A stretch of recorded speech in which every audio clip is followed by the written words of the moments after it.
Exercise now is to understand what we don't know. Does that make sense? To understand what we don't know. And so we're going to spend a little time. I've never done this with a group before, so I hope this goes well. You guys are guinea pigs in more ways than you'll ever know. So what I would like to know is, in terms of how things are going, in terms of the whole world, how things are going, what is it we need to hear from our stakeholders, the stakeholders in this enterprise that we call church, being church together?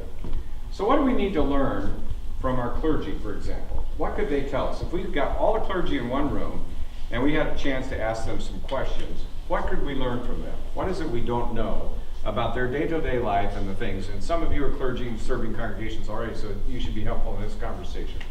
Second thing that I'd like to know is about lay leaders. You know, if we had lay leaders of congregations, this is what I'm hearing out in the field from a lot of lay leaders. They're disillusioned.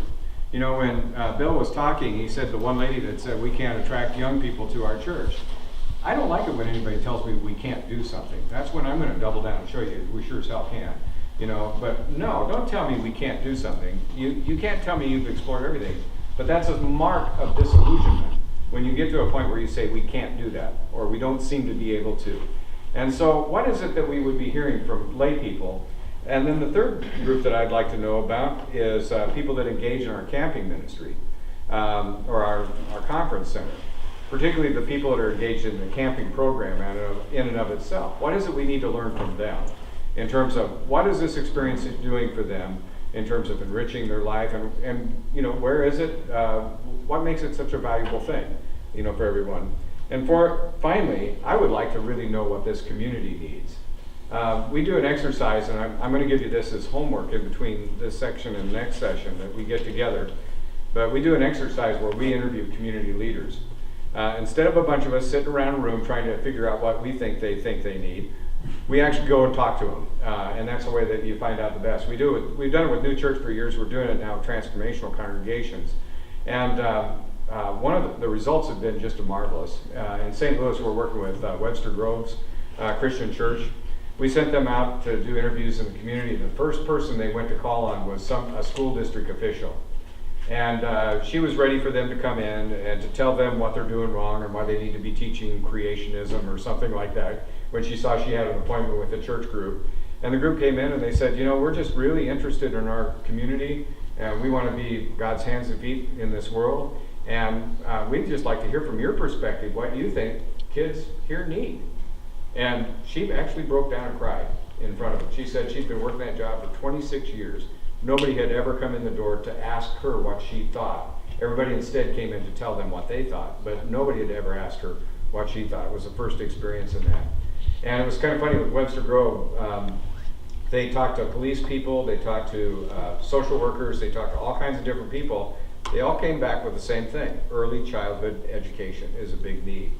And I don't know if you realize it, but in their particular community, what would happen is if you put your child in early childhood education, if you were a person that was living in poverty, you would have to give up some of your other federally funded aid in order to put your child. So you had to pick between having food or between putting your child in early childhood education. It was kind of the way it was coming out.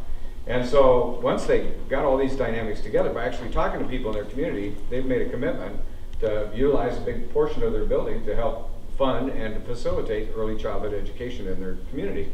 But they would have never gotten there had they not talked to people. So we're going to invite you in this process to talk to some of your people too as time goes on. So this is what I want to do. We're going to make 3 tables.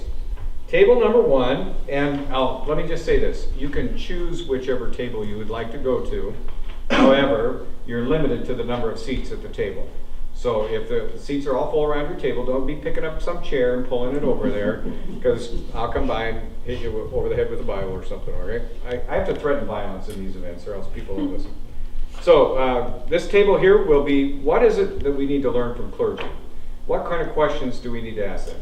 Don't fix anything. Remember, we're not fixing anything. We're just naming questions. This table over here is going to talk about what do we need to hear from lay leaders that are serving in our congregations, largely those that are disillusioned, that have been trying, been leading their congregations, trying to make the budget, balance every year, all those kinds of things. What is it we need to learn from them? And this one, this table here is what do we need to learn about our camping ministry and what's going on. I'm guessing that you're going to go over there, right? Here. And maybe not. Maybe you don't want to learn anything. But, that would be that table over there. And I'm going to give you 20 minutes again to formulate a list of questions, good questions, okay? And let me just say a couple things about questions. I'm going to put some resource sheets on the paper. This is called survey questions. No, let's not get into the design phase yet. Think about good questions. Good questions don't have a yes or no answer to them, do they? Good adaptive questions are open-ended questions that lead people to a deeper thought process in terms of what it is you're asking them about. Anybody else have any good, anybody else that's been in therapy or anything like that, you kind of know what a good question is. Anybody want to add? Yeah. I cannot anticipate what the answer might be. Yeah, where it's not a given what the answer is. It would be something we couldn't anticipate. Another piece to asking good questions. Yeah. It's not voyeuristic. Not voyeuristic. Right, I'm not asking so that I can know more. About you. I'm asking the question so that you can do some deeper thinking about what's important to you. Yeah, right. All those kinds of things. Clear? Okay, so clergy, I already forgot. Lay people and Camp. camp. And we don't have a community.